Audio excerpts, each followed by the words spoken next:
Hi, my name is John Lee. I'm a managing partner here at Essential Design, a company I helped to establish in 2005 with two other partners. I myself am from the US. I've been in China since 1999, Beijing for a couple years, and now in Shanghai for the past 5-6 years.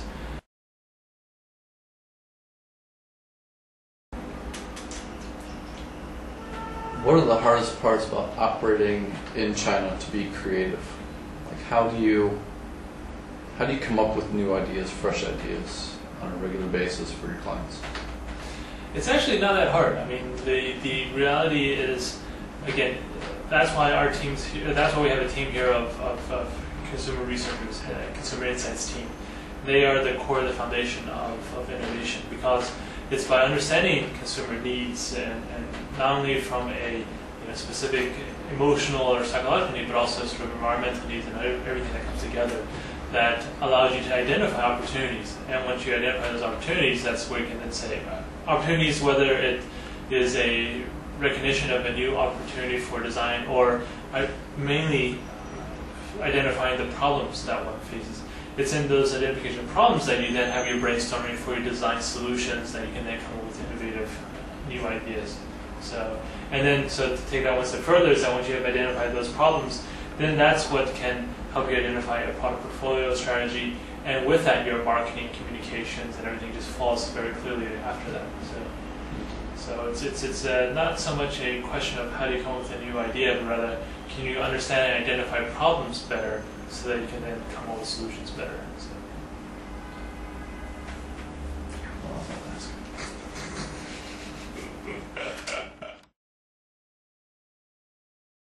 Again, it's about social consciousness, right? And I think the past couple years that has gotten larger, higher, whatever.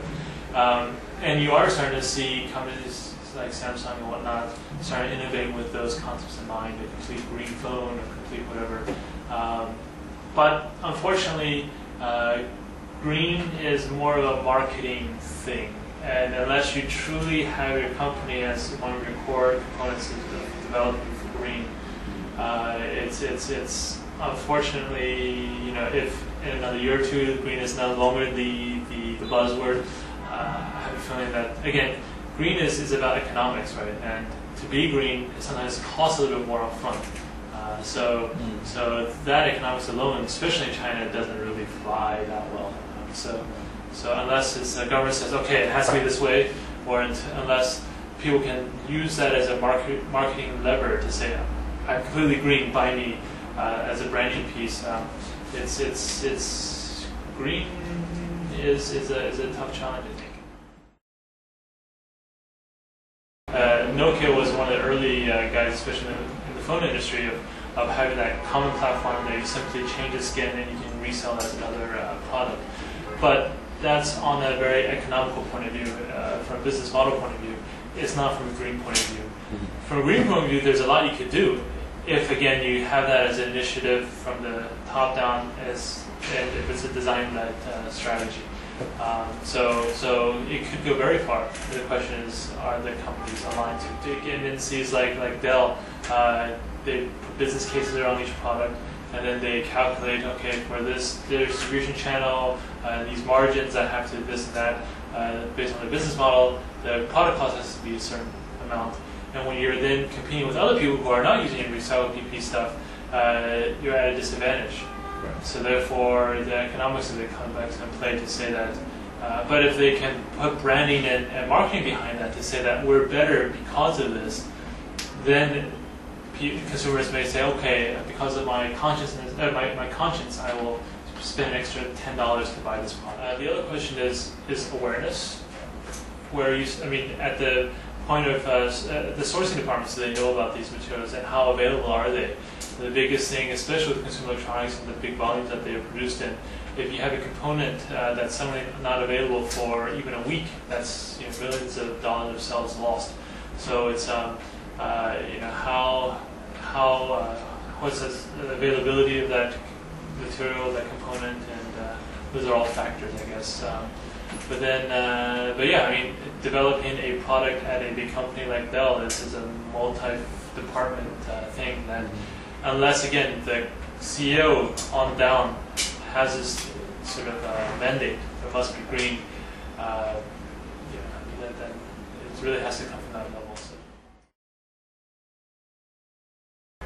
In the consumer market, companies, big companies are all putting money forth for marketing green and trying to change their products to meet those standards or whatever. From a design community side, there are design competitions looking for green products.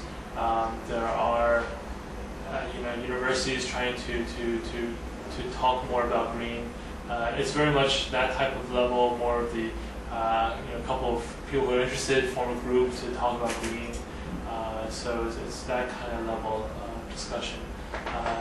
If you ask anyone in our office about green design, they all have some awareness about it, but in terms of how do they really push it to that level, it's really up to either the individual designer or one of the partners to push that through the design process. So I think that awareness is kind of getting there, but how do you actually bring it down to a daily sort of process? I think around the world, it's something that people continue to, again, it has to be pushed from top down.